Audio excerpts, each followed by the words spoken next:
What's going on, everyone? William Stuart here once again with the Bullshooting Podcast. Tonight, as always, it seems we have two of our normal guests tonight. We'll go right on to the three screen as we're happy to have Mr. Sean Green and Ryan Mooneyham with us once again for a continuation of our World Championship coverage. Nice to have you here, gentlemen.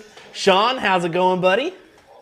Man, how can you not be feeling good after yesterday?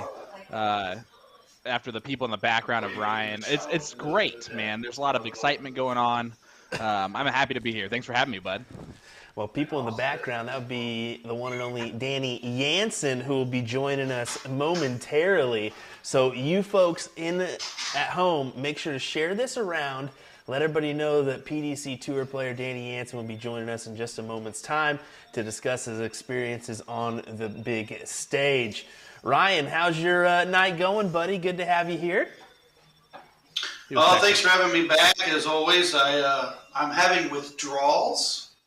I've had the last, 30-some days of some great dart action, both live and on TV, and what am I supposed to do now? Yeah, exactly. I feel you there. We're here to kind of fill the gaps, hopefully, as we got some events coming your way on our live streaming platform, USA Darts, of course. Big shout out here. We've got Lost Boys Darts tuning in. You folks there at home, make sure to give us a shout out. Throw a comment in the comment section. We'll be sure to answer your questions if you so have them. For you listening, they're saying your catchphrase there, Will. Yeah, right? I was about to say that catchphrase, that's yours, which is always loved. But yeah, for those listening at home on your audio platforms, make sure you join us here on our Facebook and YouTube platforms if you so choose. Catch the live coverage. All right, well, let's get right to it, gentlemen. We got some darts to talk. We'll start with the WDF news that we have. Kind of an interesting thing happening here. I'll start. It's a necessity that this had to happen. It is unfortunate, the timing and the backlash that has happened because of it, but it is what it is. So the WDF is changing their World Championships from April to December. That's pretty much starting immediately. Also starting a 2-year order of merit, which is kind of interesting with the amateur game. Let's be honest. People are kind of quickly searching for the PDC tour card and going to try to earn that right. But I don't know. It can be beneficial, and I think it's potential to be. What's your immediate thoughts on that change, Sean? It's interesting. It's different, but I think it also needed to happen. You can definitely tell that for some time it needed to be kind of revamped a little bit, and they were just trying to still do everything that they've always done while trying to make these changes, and I think they just found out that was just not possible.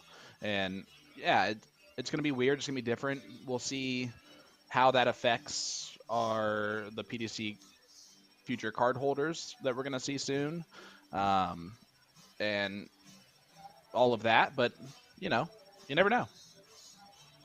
Yeah, you really don't until it kind of starts to get flowing. One person that really expressed disgust in it was Neil Duff, who was last year's WDF World Champion, so that's kind of interesting to note that. And there were some things that happened because of, well, I'll be honest, kind of directly because of that backlash. But Ryan, I wanted to ask you, what's your immediate thoughts on the WDF news as you heard it? I don't know. I mean, my first question is if you're looking at a crowd standpoint to come to Lakeside, by keeping it in April, or maybe, let's say, May, or whatever month, you get away from the alley-pally. Now, you look at a situation where you have it in early December. Are you trying to compete with spectators, viewership coming down? Like, oh, let's go watch Lakeside, and then 3 weeks later we're going to spend 3 nights in the alley-pally watching darts. I mean, that to me, you start creating, because you're going to have ticket sales and stuff you're going to rely on for prize money and development. I think they did it mainly so they would quit losing the tour card winners in January. I think their timing of the time of the year is not appropriate because let's be honest, it's in England, it's Lakeside. People love darts. People are viewers of darts, both county, WDF, like Alley Pally there. But if you're going to put it against the greatest show in darts as a precursor, maybe it'll do okay. But I think, well, look what happened when they tried to take the BDO tried to take it to the O2. They tried to compete with the PDC, and they fell flat on their face. I don't know. That's just my opinion. And the other thing I don't like is making the players wait from April, and then now here's April again, and now let's go ahead and add another 8 months. I don't know. That's the immediate unfortunate thing, is that we are having some players that were initially supposed to go over and play in April, pending they did not get a tour card. Let's be honest on that fact. But now they're going to have to wait till December and kind of experience that maybe drawn out effect of, hey, I was hot here, maybe I'm not hot in December, which could very well happen. But I think that moving it to December is a necessity, because I think they're shooting for early December. This year, The World Championship started on the 15th of December. So if you go early enough, you're kind of giving people a little taste of darts, and it's amateur darts. So they're okay with maybe not seeing the 90-plus average, maybe the 100 average. They're okay seeing some mid-80s here and there, which I think it would be harmful if they moved it to, say, January and tried to beat out the PDC qualification. I think then you're towing the waters of nobody's going to watch, because everybody's used to seeing all these upper echelon players. Now you're going down a tier. So, I don't know. They're the opener. Yeah. For the main event. Exactly. And that can be successful. Yeah. Hey, how about this? Danny Baggish tuning in saying, see everyone in Wisconsin. Yes, sir. We'll see you there. How about we'll just go ahead. Rub it in. We'll just throw that one up there real quick. We'll have Devin Peterson, Damon Hedda, and Danny Baggish at Amy's Bar Midwest Get Down up there in Janesville, Wisconsin. So look forward to seeing some folks there. Back onto it. Ryan? Go ahead. Ryan, I don't know about you, but I've been checking my mailbox for my invite for that event, and have yet to receive it. So Don't worry. I don't think the man here got one either. I think I'm riding this one solo, my guys. It'll be a solo event. But I hear Las Vegas Open's going to be pretty popular with some PDC players too. So we'll see how that one goes. Just keep rubbing it in. I'll keep rubbing it in. Anything else? Anything else we're talking about? Well, back to our WDF info. I think it's a necessity change. It is for the betterment of the WDF. I think it'll work down the road. We're not seeing it now because they continued to. They were on a down slope there for a little bit with people talking, hey, what are these guys doing? They're not chatting with us. They're not communicating, which if you're not communicating, it's an immediate downfall. Let me tell everybody that right now. But I think another issue was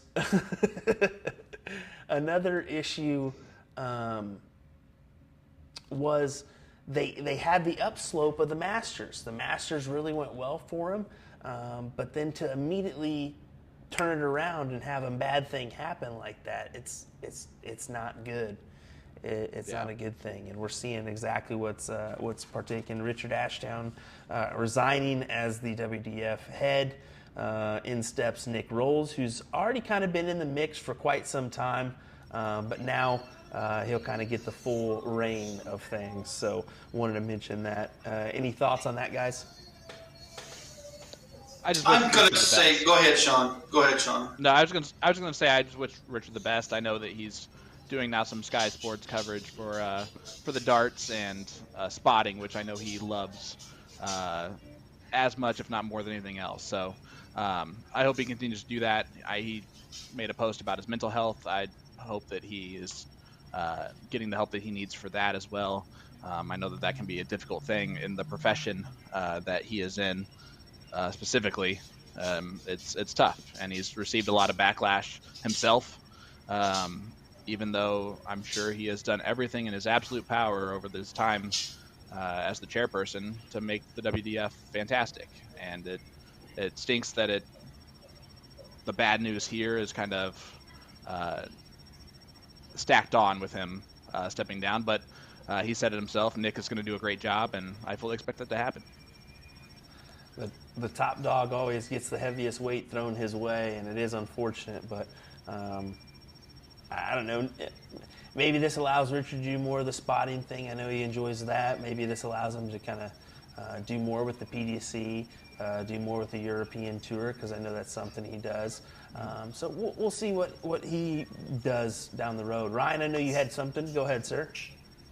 Well, the biggest thing that I think that the WDF needs to do, COVID's over with. It's time to settle your dates, settle your World Cup dates, your World Championship dates, your World Master dates.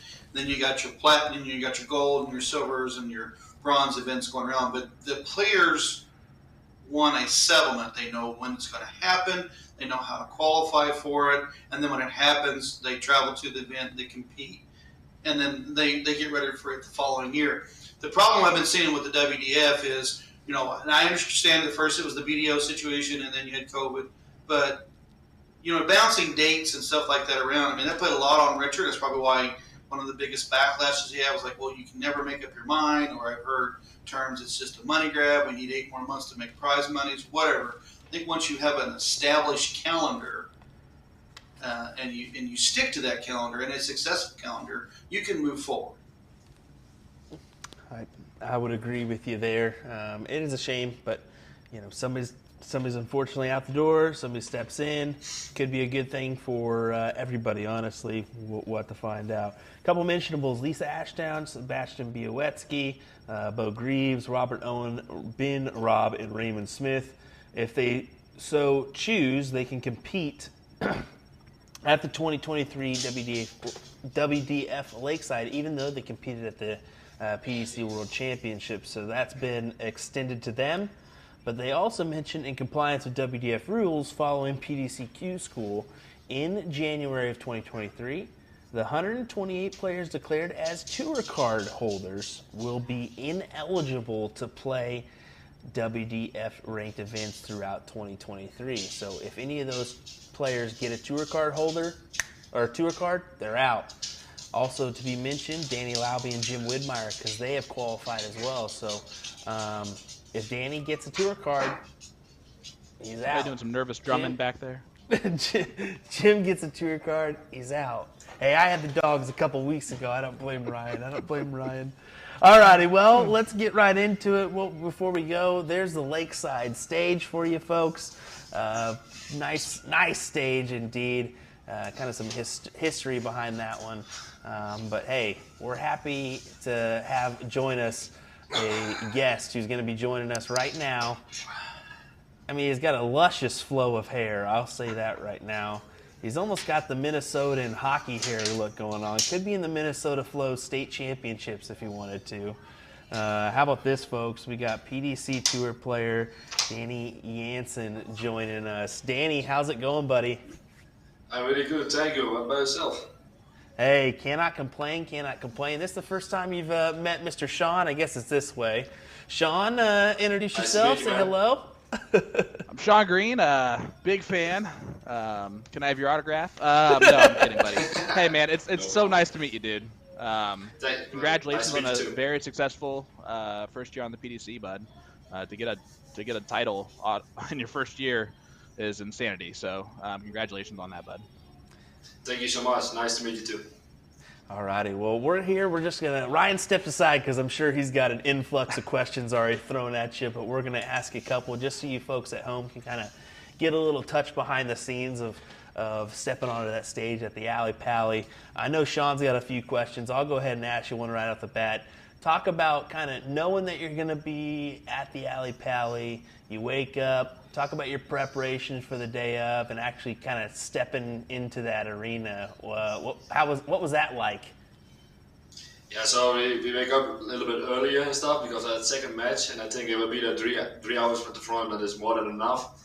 So I was there, and then you need to do pictures and all that stuff. But yeah, what was my first thing about it? It is huge. It is so big. So I was at 3.5 hours before, and I come inside, he say, do you come with us? You need to make some pictures. So I come with them, make pictures, and then you need to do like an interview with the Dutch guys and then with Sky Sports. And then, yes, for that, all that was done, and I was back to warm up. Kilding already start almost the first match, and I was the second, so I was a little bit late, and I was, oh, do I need to play second? And I think, oh shit, there you go. So I tried to focus myself, but I was a little bit too late for everything. So the second match when I played against Christoph, you don't need to make the pictures and all that sort of thing. So I was there at the same time, and I had more time to do it, but yeah, it was not a good results, but I did my best. It was my first time, and I really enjoyed it on the stage. It was a really big one. So yeah, this already also the World Championship. I was really nervous, but yeah, it was great to be there.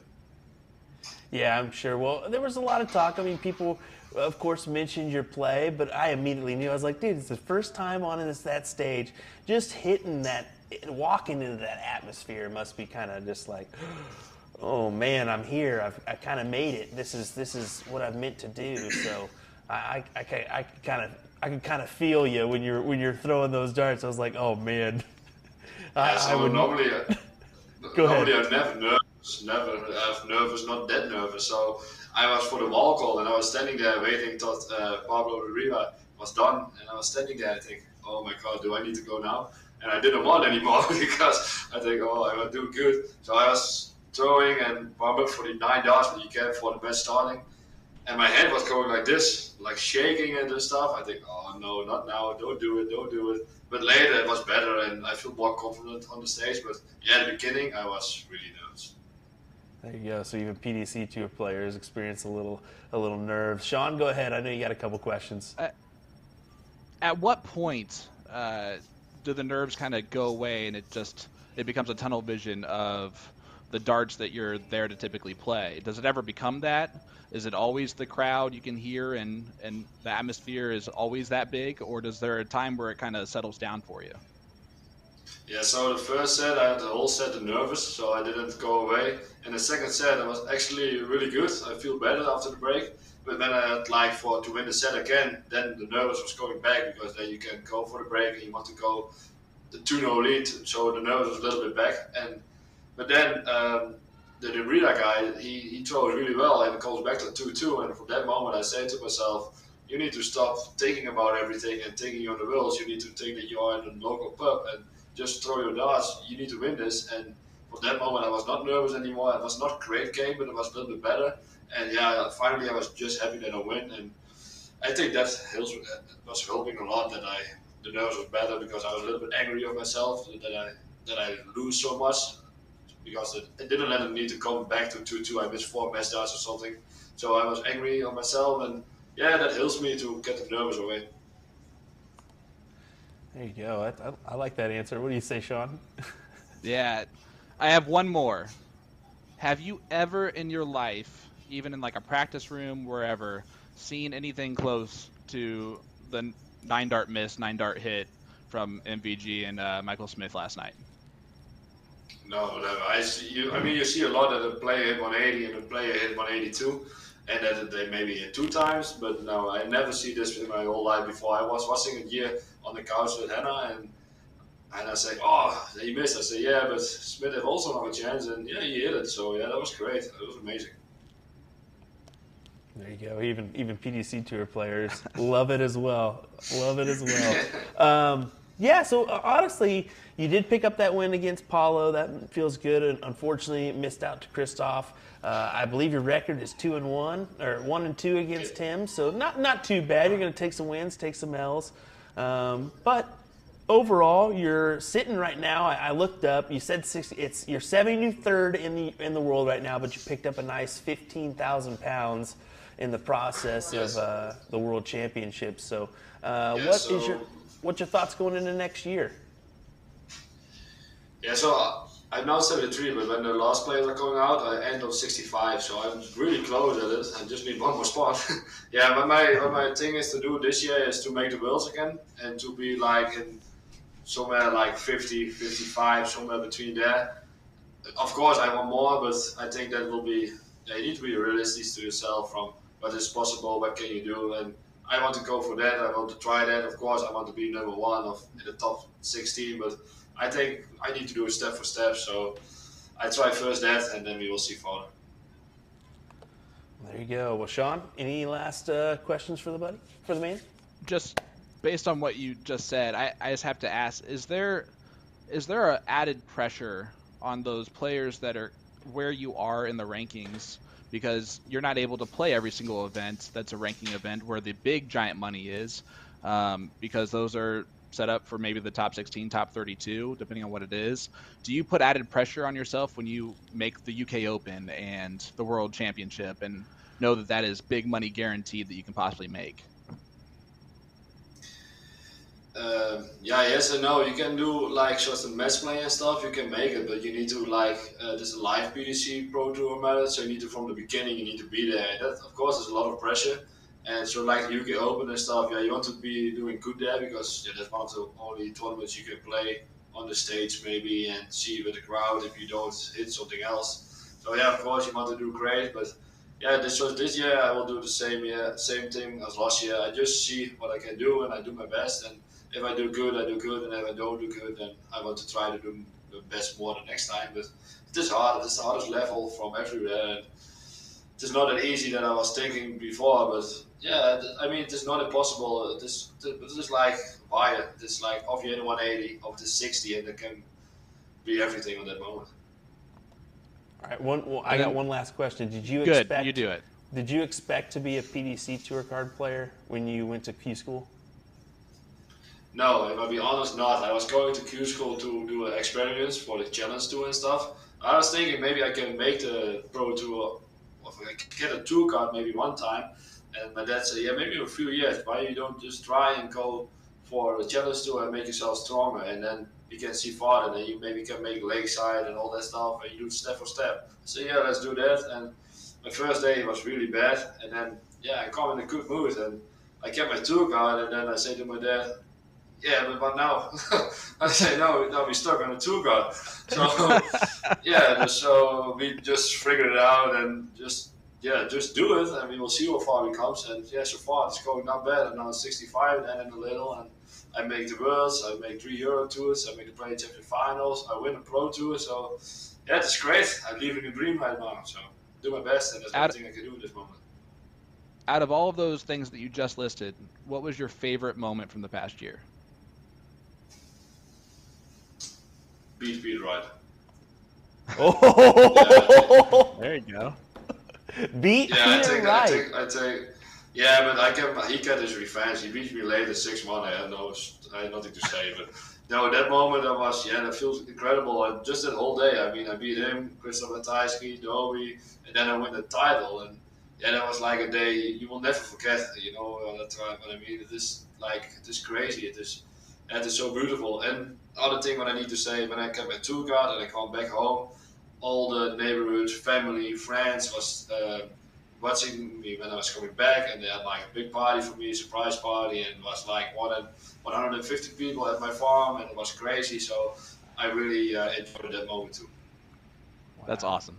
That is awesome. Well, thanks for spending a moment with us, Danny. Congrats to you on a successful first year on the tour. We look forward to seeing how you do in year number 2. All the best to you, sir. We'll let you get on the way. Ryan has one more question. Go ahead. Go ahead and tell them about security and how you played games. Say that again? Security and how you play games? Ask him about the security and the games him and Hannah played against him. Oh, you had some fun with the security, huh?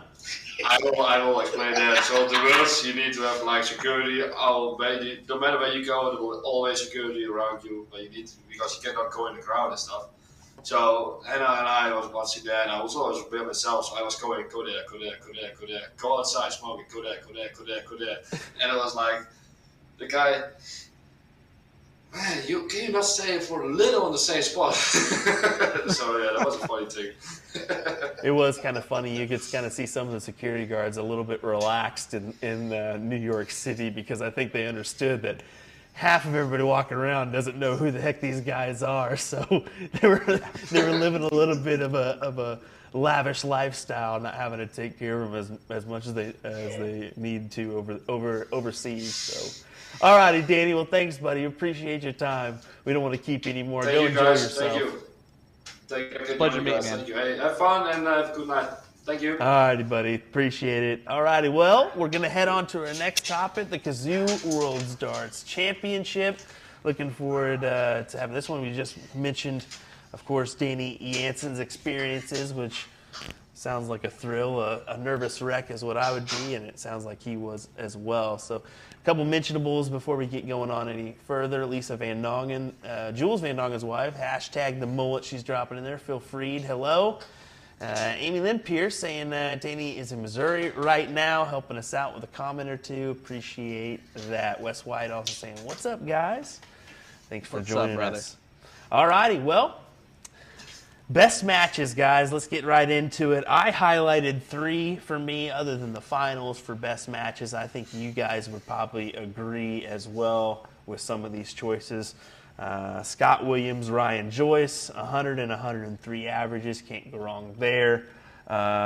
17 180s in that match. My goodness. Josh Rock versus Nathan Aspinall, high 90s affair. So not the best average-wise, but it was 4-3, and listen to this, 15-14 on legs, so neck and neck the whole way through. The last one for me was, of course, this one, Mensur Suljovic versus MVG. What a thriller that was. And it had some episodes along the way. It's a 107 average for MVG, 99 average for Mensur. How about that 161 from Mensur after MVG laid up and chose to, I mean, honestly, that's a strategic choice. It worked out. I think that it's smart, but it was 15-13 on legs. So what do you guys have to say? Sean, we'll start with you. Well, as one of my heroes says, it's a bold move, Cotton. We'll see it pays off for him.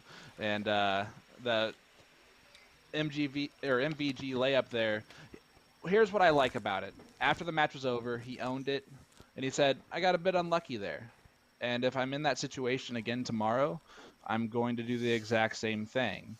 The chances of Mensur hitting the 161 there, even with averaging well over a ton at that point in time, which should have been his first clue not to do that, it's still a big dart that big 3 darts that Mensur needs to hit. It was an exciting moment. I was screaming in my living room with my wife when it happened, cheering on Mensur, who I didn't know I was a fan of until that match, honestly.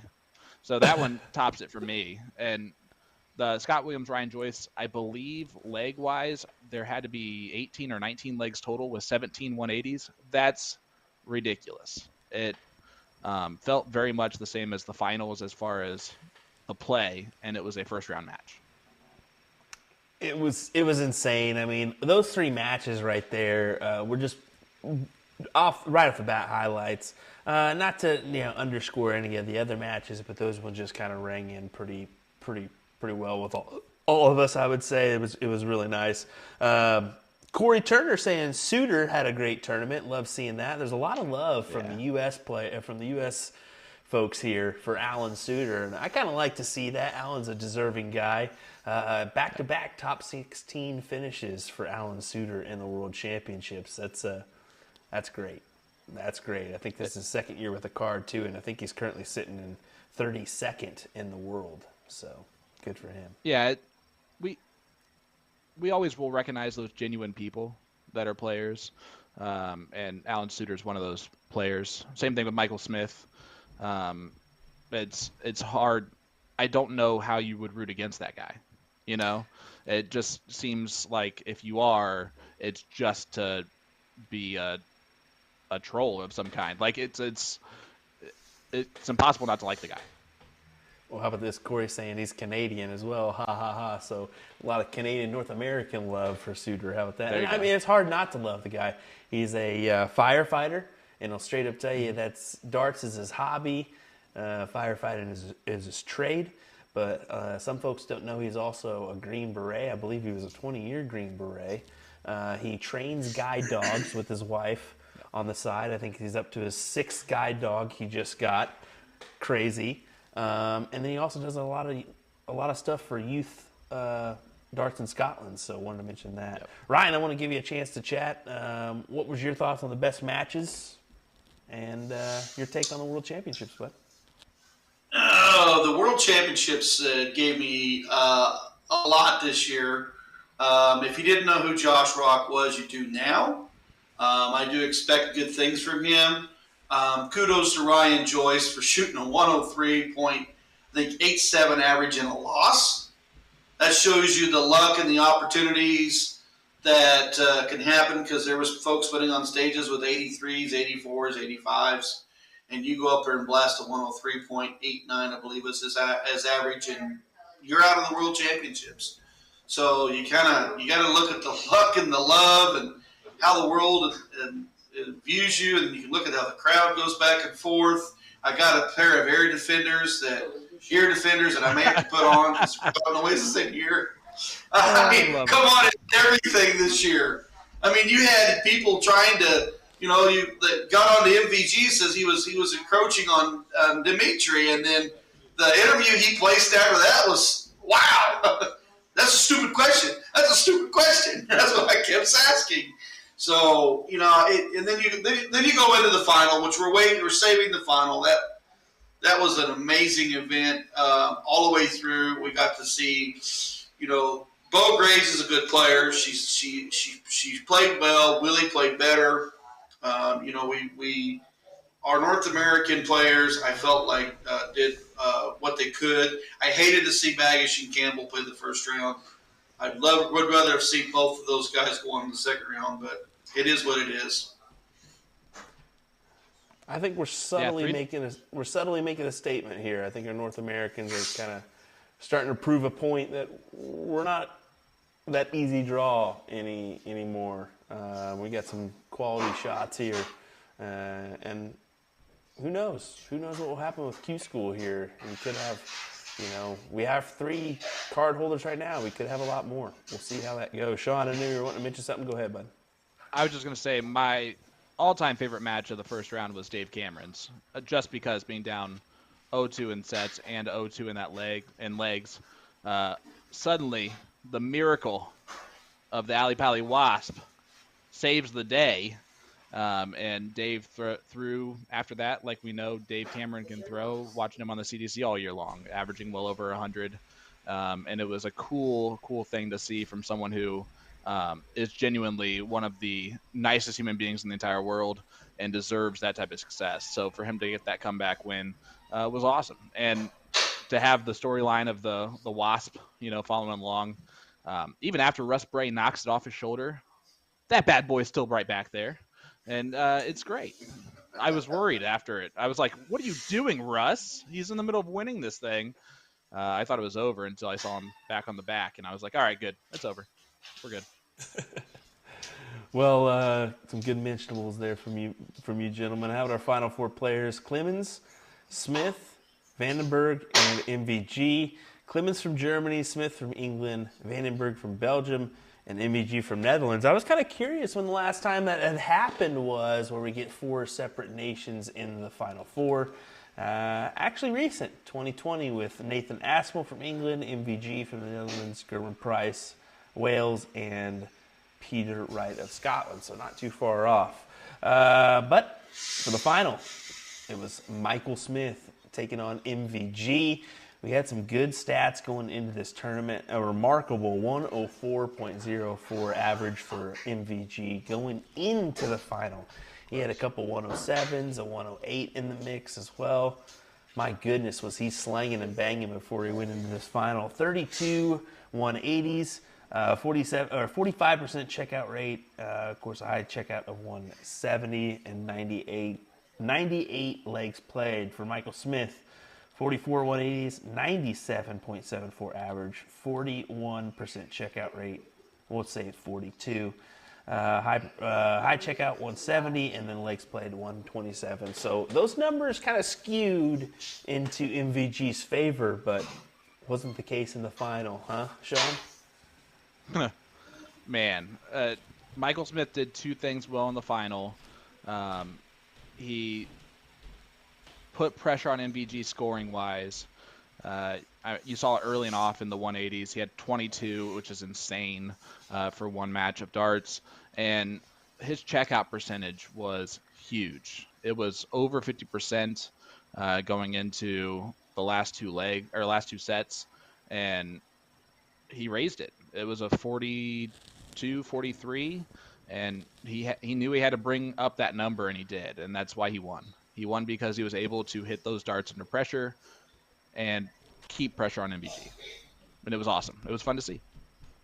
Well, we did see the greatest leg of darts ever, we'll say it, the greatest leg of darts ever, as MVG narrowly missed the 9-darter and walked back. Michael Smith gave him a little love tap, a little low five. MVG approved, gave him one as well, although he was kind of like, well, he's going to smack this. And sure enough, Michael Smith did. And it was an epic day at the Alley Pally as the crowd went nuts. Literally nuts. I've seen it on all sorts of different platforms. Barstool Sports was talking about it. It was on ESPN. They mentioned it. Anytime you can get that kind of coverage, it's good for the game here in North America. Ryan, what's your thoughts? I predicted Michael Smith to win. Drop the mic. This guy. Okay. Whoa. All right, so you did say Michael. Michael. I said a Michael was going to win. So I was right on both fronts no matter what. I hedged those bets perfectly, guys. Hey, no matter the case, I still put $5 into the Kansas sports betting book and came out a winner. So that's what matters, baby. That's what matters. Plus 1,000 for Michael Smith. Winner, chicken dinner. How about some final stats for you, gentlemen? Michael Smith, 100.87 average, 22 180s, 47.26 checkout percentage. MVG, 99.58 average, 15 180s, and a 38.46 checkout percentage. Lots of people saying this was the best final ever. What's your guys' thoughts on that? No, it's not.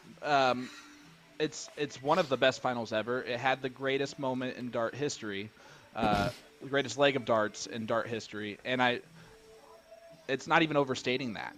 Yeah. Can you actually think of a better leg of dart scenario? Because I honestly can't, because the roles were reversed. That's worse because then the other person's only 6 into it, and I mean it's the World Championship final, so that's the biggest moment that it could possibly have been done on. There's no way to top it. It changed the match around, too. It would have been 2-1 Van Gerwen in the second set, which he would have had a better chance of going up 2-0 at that point, and who knows what happens then. So that 9-darter was even done in a swing scenario for that set. You can't top it. It's so cool. I was screaming in my classroom. I was still at school, embarrassed myself to my next door neighbor teachers who could hear me, and I didn't know they were still at school. So that was awesome. Had to try to explain to them what the heck just happened, and it did not work. But it was so cool, man. You're not going to see anything better. It's like sitting half courtside at an NBA game. You can't find a better seat. So now what? Exactly. It was a great display. I mean, I went nuts when it happened as well. I know the feeling. We'll give Michael Smith a little shout out as he did lift the trophy at the end of the day, 7-4 over MVG. So congrats to him. But yeah, craziness. I agree. It wasn't the best match out there right now, or best final out there. I would have to say RVB Phil Taylor was a good one. But I would put this definitely top 10, maybe top 5 match. Maybe top 5 match. What's your thoughts, Ryan? Well, the what was warranted in this epic slug match after 3 threes, set 3, so it's 3-3 tie, was warranted was a 6-6, 5-5 leg, perfect leg on the final deciding I mean, that's the only way you could ever say to be any better. If your greatest leg ever was the deciding 5-5, 6 sets. I mean, you could say that. I think this match had the making of a 6-6. You know, well, I mean, this. Well, a lot of people mentioned the Willie Borland last year, where he did it on the last leg, where it was a 9-darter on the last leg decider to go on to the next round. But yeah, I would definitely say this tops it. Keep going, Ryan. Sorry, I didn't mean to interrupt you, buddy. Yeah. No, I think it's one of the greatest of all time. It's not the. I think it's going to be hard to top. You know, some of those things, like when you go 6 sets, 5 legs, you're in a sudden death.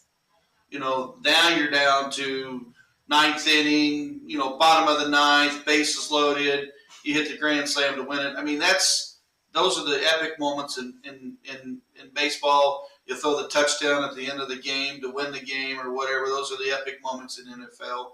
We have now had the greatest leg in darts now visibly seen.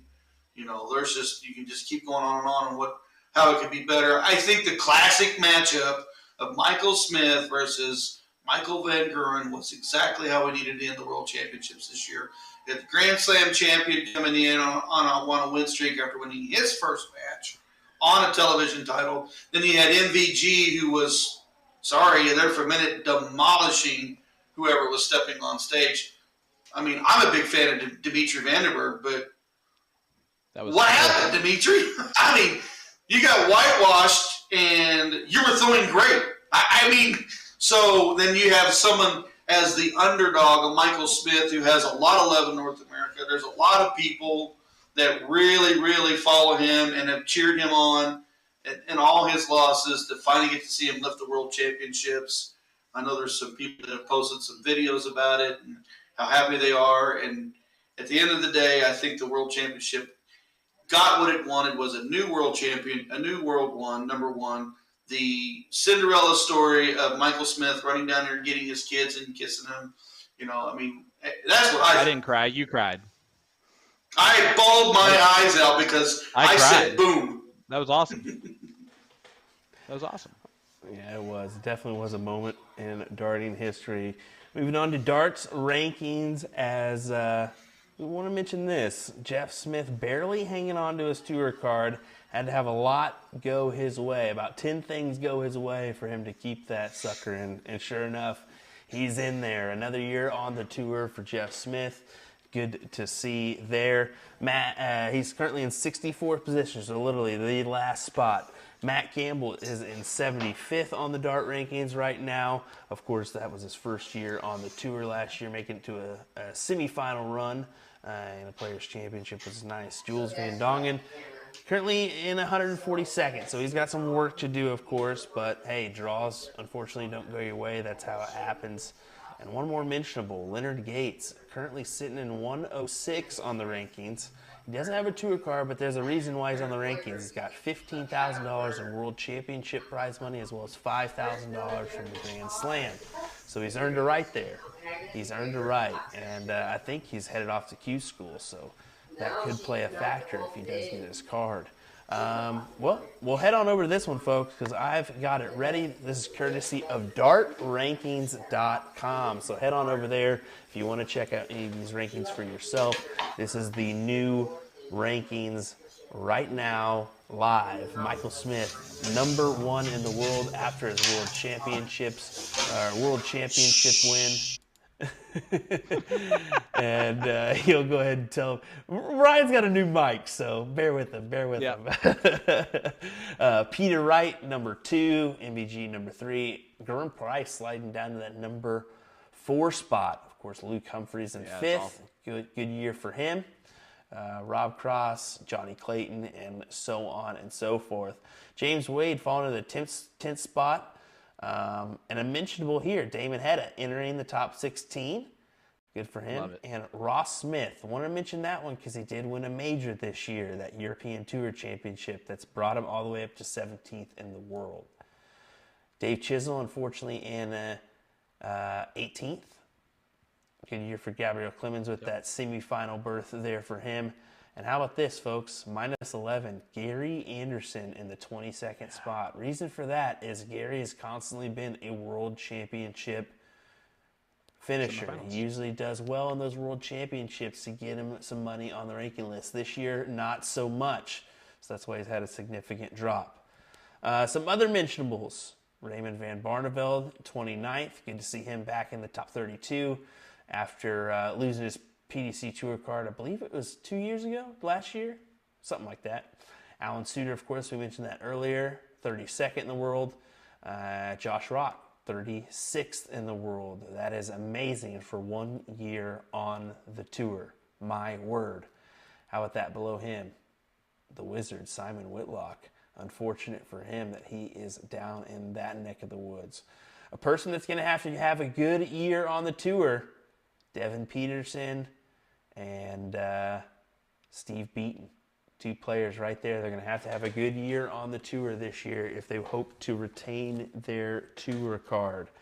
Jim, what's your thoughts on rankings? I'm so curious what's going to happen with Premier League. I've heard a lot of interesting situations go on, but it's interesting. I think Jules is going to have a big second year. Again, he's a newer player to darts at the end of the day, and especially to that competitive nature. And I think the first year is just he was immediately successful in the U.S. on the big scene when he tried it, and it's hard not to just have that expectation in mind as you go over there, and then to be kind of knocked back to earth here real quick, that you can average over a ton and still lose quickly, especially on the draw. That it was tough, and I know that he is mentally strong enough to really come back from that if he so chooses to do so, and I hope that he does, and I hope that he does his thing. Congrats to Jeff Smith. I don't care that it was lucky. It's earned from earlier. Matt Campbell, first year, getting to 75 is awesome. Another great run. Yeah, the semifinal was in April early on the floor. That was so cool to see. And how about for Leonard? If Leonard gets his tour card, that sets him up great for a big first year on tour. And if he keeps dancing in Q School like he was dancing at the Alley Pally, and that we've seen him in his biggest moments dance and loose and relaxed, if he does that there, he'll be fine. He was the UK #1 on the Order of Merit last year. Yeah. And then had a bad second round. We'll see what happens. Speaking of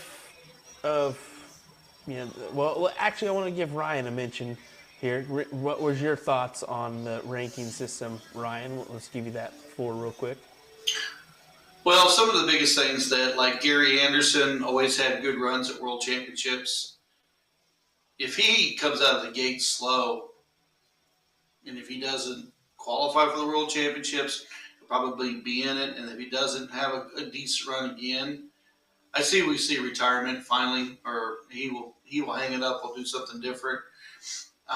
Then again, he could be a resurgent from him, because sometimes a player that's used to always being on top, they have a downtime and they go home, they think about it. The family says, we need you to make one more big run. I mean, you can see that out of some of those players that have dropped that we're used to seeing up there.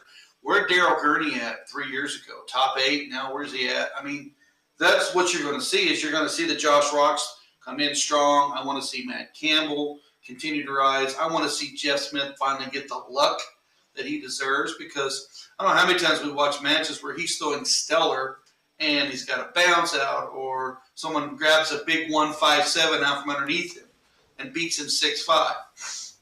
So I'd like to see Jeff see some of those turns his way for a change. Daryl Gurney currently in 26th position on the Order of Merit. So there's your mention there.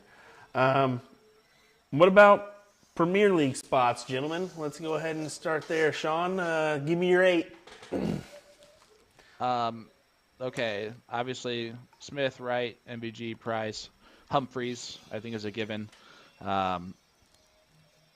I don't know how you can pass up Cross and Clayton. That last spot is where you kind of have some leeway. And Danny Noppert more than deserves it. However, we've seen the person that more than deserves it, that maybe there's someone just behind him a little bit that can add a little extra spice to the Premier League. So I don't think he gets asked. Same thing with Aspinall. I think he gets skipped this time based on his year. And Wade, I don't think he'd accept even if he was asked to do it. So I actually have Dimitri Vandenberg in that spot as a world semifinalist, and Belgium to bring that in. I think that's the last spot. Didn't see that one coming. Ryan, what's your thoughts? Give me your top 8. It definitely would be Smith, Wright, Van Gerwen, Price. Those are crowd pleasers and haters. Cool Hand Luke deserves his spot. Rob Cross is always a big popular one. Remember, in my eyes, the Premier League is nothing more than a promote the sport, line the people up in each stadiums, move that thing around. You got to have Johnny Clayton because he's got a good walk-on song and he's a great player. And last but not least, how do you not let Joe Cullen come back and play? That's also a great point. So he's got Joe Cullen. All right, boys, you ready to have your mind blown? Oh, no, it's the master. Will Scott. All righty, here we go. So the top 4 is usually a given. That's usually what happens. Here's what I could see happening. Gerwin Price denying a chance to go into the Premier League and actually stepping aside because he admitted last year that he doesn't like the format. He doesn't like playing back-to-back-to-back. So we'll see if he kind of takes a step aside, especially with deleting Instagram. I looked upon that. That's the truth. He did delete his whole Instagram after that whole fiasco. I could see that happening, but let's act like it doesn't. So the top 4 is going to be Michael Smith, Peter Wright, MVG, Gerwin Price. Luke Humphreys, you got to throw him in there with a fantastic year he's had. Johnny Clayton's got to go in there, I think. And Danny Noppert, being a UK Open winner, has to go in there. There's no doubt about it. He has to be in the mix, sitting in that 8th position. Now, why did I skip over Rob Cross, guys? Because he doesn't deserve to be in there, and I'll tell you why. This year, Rob Cross hasn't done jack diddly squat if you look at the rankings. No, honestly, he's got just about the same ranking money in 2021, but he has no quality top finishes. He's got a 2021 European Championship behind his belt, but other than that, he's got a Players' Championship Finals, which he lost to MVG. There's that one. Other than that, nothing. Now, who's the person that could get in other than Rob Cross? Well, let me take you down to the 17th position to Ross Smith. Ross Smith is a European Tour champion, a major champion. I could very well see Ross Smith getting the go and getting a nod of approval here to be in the Premier League. I know that's crazy to say in the 17th spot, but we've seen crazier things happen, and I think he's going to be more deserving over Cross. But he has a little bit less ranking money. We'll see. We'll see. I don't know him, so I don't take this personally. He is the most boring dart player of all time. He either wears a straight black shirt or a straight white shirt. I don't even know if he's sponsored by anyone. Who knows what's going on with him? I think he just gets out of bed, does that with his hair, and puts on his best polo for his golf trip after the darts. I just don't see how he is a Premier League player. I get your point. I just don't see it, man. It's really tough. It's almost. I feel like it's almost easier to argue Josh Rock for some reason than Ross Smith, just because of the pull that would bring in automatically. I hate it of Rock going up against those guys. I hate it too, but at the same time, here's the deal: we've seen the Premier League been based off of this in numerous times before. I could very well see somebody like Cross getting skipped over for the likes of a major champion this year. So I don't know. That was my my thoughts. I went for the high the high flyer, and we'll see if it hits. Going on to Q School, guys.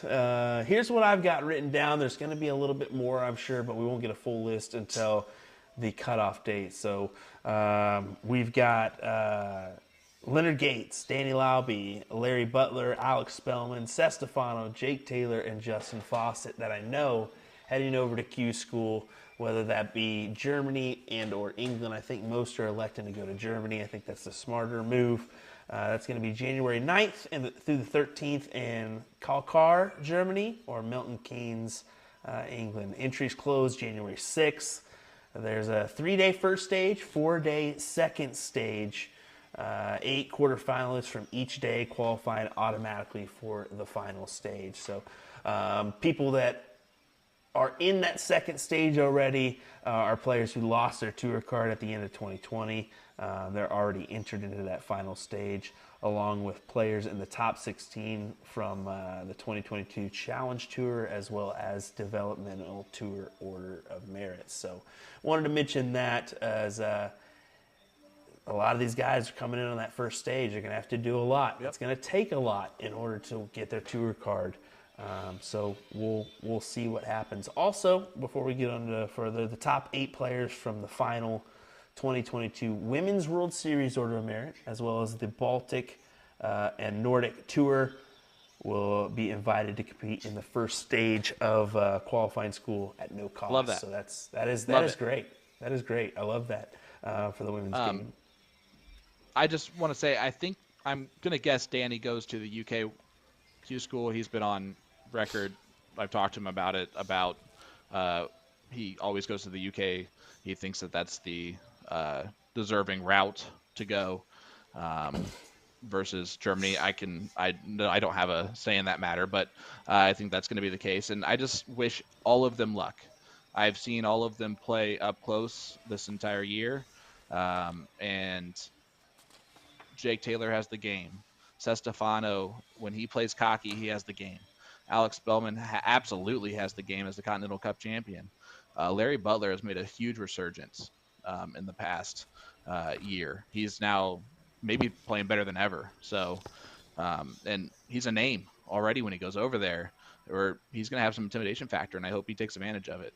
Lobby's well known over there, and he keeps getting the worst luck in the entire Q School experience. Following him is like a roller coaster every day. So I hope that the hard work that he's put in pays off. And of course, Gates automatically will be 106th if he gets his tour card. And like I said, I think he was the top of the first stage last year, order of merit for UK, and then just couldn't get anything going in stage 2. And whoever makes it stage 2, it's a whole different beast. Guys, be ready for it. Yeah, what's your thoughts on Q School, Ryan? Well, first off, for all the ones that are traveling over there, kudos. It is something that I think a lot of us like, I'll pay my $450 and go to Q School. And then we all talk about what's going to happen if we win our tour card and, then how we're going to compete on the PDC level. Honestly, they are taking the next step. They are leaving the families at home. They're traveling over there to foreign land and playing in a different environment and getting themselves ready for a possible opportunity to travel on the PDC tour. We've all talked about it. We've all dreamed about, walking the alley pally stage. I'd say kudos to anyone that puts himself out there to take a chance to do that, because it takes a lot more than just money. It takes guts. It takes pride. It takes practice. It takes sacrifice to put yourself in that environment. And then any one of them can win a tour card that's going over, and any one of them can represent North American darts the way we want. Agreed. Well, 29 tour cards in 2021 were available, 32 in 2022. We'll have to wait and see how many are available this year. But good luck to all those players. We're definitely cheering you on. Hopefully we can get a couple more tour card holders in the mix. We'll see. We'll see how that one goes. Certainly wish them all the best of luck. But moving on to our next topic. The cross-border challenge names have been released, so we want to go ahead and mention that one, as U.S. players Danny Baggish, Leonard Gates, Alex Spellman, Larry Butler, Gary Mawson, Chuck Pulio are your participants so far for the U.S. For Canada, it's David Cameron, Jacob Taylor, John Norman Jr., Matt Campbell, Jim Long, and Steve Warnock that are going to be on that side. Now that's 6 and 6. There's still 4 wild card spots available, 2 from each respective country. There's some players that have been left out here. I'm interested to see how this one gets filled. What's your thoughts there, Sean? Well, you can't argue with rankings, right? So it's the top 6 in the rankings for the U.S. It's the top 6 in the rankings for the Canadians. You can't argue that. It's impossible to do so. So you're right. Jules left out at this point. How about no name Doug Boehm at this point? Joey Lanaugh would be quite the pull in New Jersey. Stowe has phenomenal flair and all that. You're absolutely right, man. There's not everyone that I want to be that I want on that stage is going to be on that stage, and I'm excited to see who they pick. I know that they're going to go with the 2 best that they feel will bring the biggest pull and the biggest amount of people, because you got to sell those tickets, baby. Get those tickets, guys. It's going to be great. Also, former Continental Cup champion Danny Jansen left off the list, so interested to see if he gets chosen. He had a rough year on the CDC, though, this past year. Yeah. He was in and that's he was the thing, like 18th or 19th, and that's tough. And that's the thing, Jules and Danny kind of, not really playing a lot on the circuit, but does that hurt them? Granted, Jules is a PDC Tour pro, and Danny is not. So, Ryan, what's your thoughts on the names chosen? Yes, it was on ranking lists, so of course, kind of nice that they did that one. But what's your thoughts on the last 4? I kind of agree with Sean on some things. I look at showmanship as well. I mean, the cross-border challenge, you want to put your best against the best. You also want to spice up and entertain the crowd. I mean, Danny Lobby is a fan favorite. I don't care what rankings say. Jules is a PDC Tour card holder, regardless of the rankings. However, I don't want to take away from spot 7 and 8 from the guys that went out there and went every event and played and played and played. I mean, they also deserve their shot too. I'm a big fan of Joey Lanaugh, that young gun that lets, that's the next step of North American darts. I know those are the kind of things. What's wrong with letting your Evolution Tour Caden Anderson take a shot? I mean, you could go so many different ways with cross-border challenge.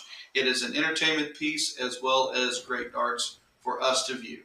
Well, the question I have is, does the Continental Cup money go towards the rankings? Sean, do you know? I do not know the answer to that question, buddy. So that's above my pay grade. That is a good question, because if it did, or if it doesn't, Joey Lanaugh had a semifinal berth in that Continental Cup. I mean, that's got to be worth something there. So, for the Canadian side, Jeff Smith, of course, PDC Tour card holder. Hard to believe he won't get chosen in one of those wild card spots, as well as 3 other mentionables: Ross Snook, Keith Way, John Part. Could happen based on the ranking list. We'll see. See what happens. See what happens, I guess. So, well, how about we move on to some future events, guys? It's come that time. We've chatted it all up. Future events, of course, we've got the Missouri Open. That's this weekend. We'll, of course, be in Wisconsin for the Emmys Midwest Get Down if you're in that area. After that, Las Vegas Open in Las Vegas, Nevada. Come join us at the Tuscany Suites and Casino. And also, Shoot the Rapids in Grand Rapids, Michigan in early February. And then right after that, we'll head down to Decatur, Alabama for Shoot for the Moon. So that should be a good one. For the PPD, soft tip, PPD DRTs, the CSC Challenger Series is right around the corner, as well as Booyah Cup qualifiers. Get those in, because that Booyah Cup is going to be a awesome event. 6 qualifiers left for that one. Looking forward to putting on a good show there. And one more, I was going to say, go ahead, Sean. Am I allowed to mention the Western New York Shootout next weekend in Batavia, New York? Definitely Knox not. Amusement. It's a great event. They're going to have a great live stream company there, too. I don't want to hear about it. Good fans of. big fans of it. But it's open. It's open to anyone, guys. If you have any viable stats, they'll take you. Make that event as big as possible. It's ran so amazingly well. I've never been more impressed at a tournament in my entire life. So I'm excited to be there next weekend. But if you're in the area, Batavia, New York, Buffalo, maybe up north, Canadians, come on down for the weekend. It's an amazing tournament. Kudos. You guys brought a great coverage there. Danny Darts to the Point streaming last year. Looking forward to another good one this year, so I would definitely be tuning in. Tom Lanaw saying cup money does not go towards the rankings, so there you go. There you go right there. That actually could work out in his favor, honestly. That could work out in his favor because it could mean more towards this wild card spot than anything. We'll see. We'll see what happens. But before we go, hey, grab your tickets now. There's that nice little arena for the little hall for, little is an understatement, the White Eagle Hall that the Cross Border Challenge will be happening in. Nice little stage there for the players to play on. So, yeah, come join us in Jersey, New Jersey, Jersey City for this one, April 21st and 22nd. Is the date. So join us for the CDC Cross Border Challenge then. All right, fellas, any last words? Yeah, I was just going to say, I can tell you that White Eagle event, Cross Border Challenge, is going to be amazing. We're already meeting to do all the details, make it as big as possible. We had a meeting on Monday. We're meeting every week, guys. So it's going to be awesome. It's going to be super cool. Great stuff. Get tickets. Ryan, for you. I want to thank Danny for jumping in here and giving us his take on the Alley Pally. Now I've gotten more out of him, of course, and how the experience was. I can tell you that we've all dreamed of the walk-on song, and we've all picked out the song, and we've all decided what we're going to do when we get up there. This kid's gotten to do it already, so kudos to him for jumping on the podcast. Second, I think Will Stuart will be playing darts soon. And if you don't know this, Will Stuart can play very, very good. Get out of here. Yes, he can. Very, very good. Get out of here. Yeah, looking forward to playing at the AirCap Open next weekend. It should be fun. But yeah, kudos to Danny Jansen for stepping in and joining us for a moment, talking about his experiences. Yeah, I'm sure Ryan's got to hear some stories that maybe he can't necessarily tell. So looking forward to hearing some of those down the road. We'll see. Well, for all you folks at home, thanks for joining us for another episode of the Bullshooting Podcast. Join us this weekend for our coverage of the Emmys Midwest Get Down. Looking forward to seeing you on our live stream. From William Stewart, Sean Green, Ryan Mooneyham, we'll see you guys later for another episode of the Bullshooting Podcast. Take care, guys.